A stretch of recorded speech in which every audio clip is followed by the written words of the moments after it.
Assalamualaikum warahmatullahi wabarakatuh. Bertemu lagi dengan saya di Her TV masih dalam segmen Herti Ikan. Dan sekarang kita akan melanjutkan untuk ikan yang kelima, siprin yang kelima dari 10 siprin yang ya kita rencanakan kemarin. Dan nah ini dia. Oke, nah ini dia. Ini adalah ikan kecil, berukuran cukup kecil dan merupakan ikan kebanggaan Indonesia karena hanya ada di Indonesia, tepatnya di Pulau Sumatera. Jadi ini adalah ikan cekerbab. Dan untuk Anda-Anda yang mengira bahwa ini adalah ikan water bintik 2 atau Barbodes binotatus atau bentir ya. Maaf, bukan tentunya. Dari nama ilmiahnya saja, nama ilmiahnya adalah Oleotius oligolepis. Jadi bukan Barbodes. Walaupun ya sekilas untuk mata awam memang ya mirip-mirip aja. Nah, ikan berukuran kecil yang panjang maksimalnya saja hanya sekitar 2 inci atau ya kisaran 5 cm.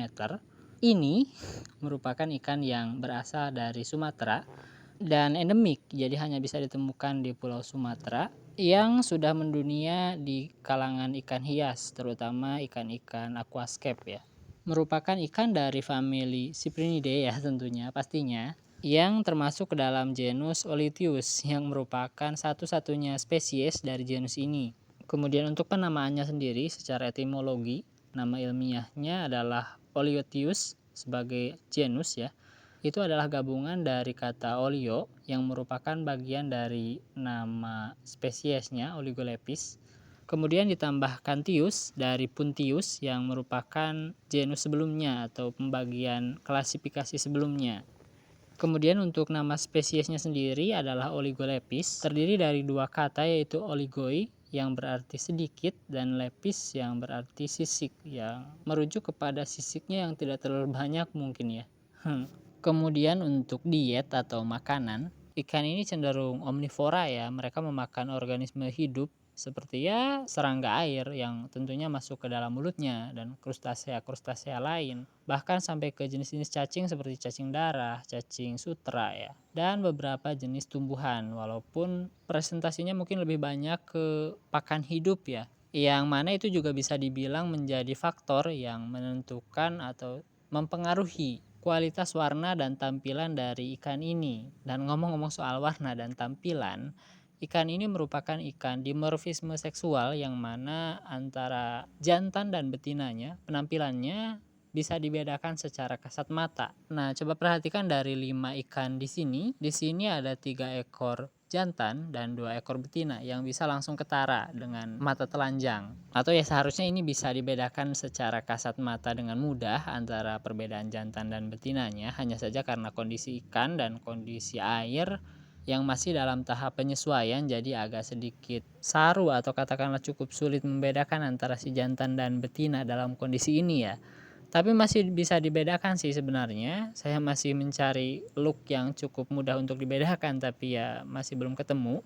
Jadi alternatifnya adalah gambar ini.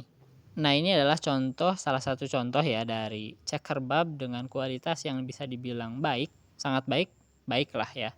Yang ditempatkan di tempat atau kondisi air yang juga baik. Nah, bisa dibedakan antara si jantan dan betinanya.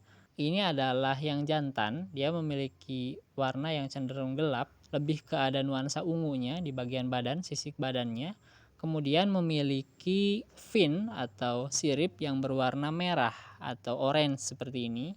Pekat, tidak pekat juga tetapi terlihat lah ya, mencolok. Sementara untuk yang betinanya yang ini, nah dia memiliki warna yang cenderung seperti water pada umumnya. Warna silver seperti itu, hanya saja ada semacam gradasi warna hitam ya di setiap sisiknya, di bagian ujung sisiknya, seperti itu saja. Jadi sangat bisa dibedakan dan untuk finnya juga dia lebih tidak semerah yang dimiliki oleh yang jantannya di bagian finnya atau siripnya ya. Jadi seperti itu. Ya, dan kemudian ini adalah tampak atasnya. Nah, bisa dilihat perbedaannya sebenarnya ini ada jantan-jantan, kemudian betina di tengah, betina lagi dan ini jantan yang ke tengah ya. Bisa dibedakan secara visual sebenarnya, hanya saja mungkin kualitas gambar yang direkam oleh kameranya juga yang tidak terlalu bagus jadi terlihat sedikit saru ya. Dan kemudian untuk postur tubuh dari ikan ini tidak terlalu, bisa dibilang mungkin torpedo tapi tidak terlalu torpedo juga, memanjang tetapi cukup pipih, tidak terlalu membulat.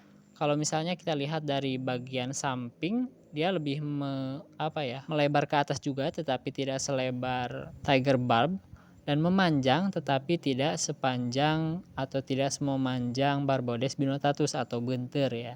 Jika dibandingkan dalam ukuran atau perbandingan ukuran yang sama ya. Dan untuk status konservasinya, ikan ini termasuk ke dalam spesies less concern dalam data IUCN, jadi tidak dilindungi ya. Dan tidak terdaftar dalam daftar merah CITES juga, tetapi perlu diperhatikan bahwa karena ini adalah ikan endemik, jadi kelestarian ikan ini di alamnya sendiri perlu diperhatikan juga oleh kita terutama yang memilikinya ya. Karena ketika kita abai dan hanya mementingkan kepentingan sendiri atau kelompok untuk meraup keuntungan, bukan tidak mungkin suatu saat ikan ini akan mengalami kepunahan akibat keegoisan kita sendiri. Dan segitu dulu, semoga ada manfaatnya, dan wassalamualaikum warahmatullahi wabarakatuh.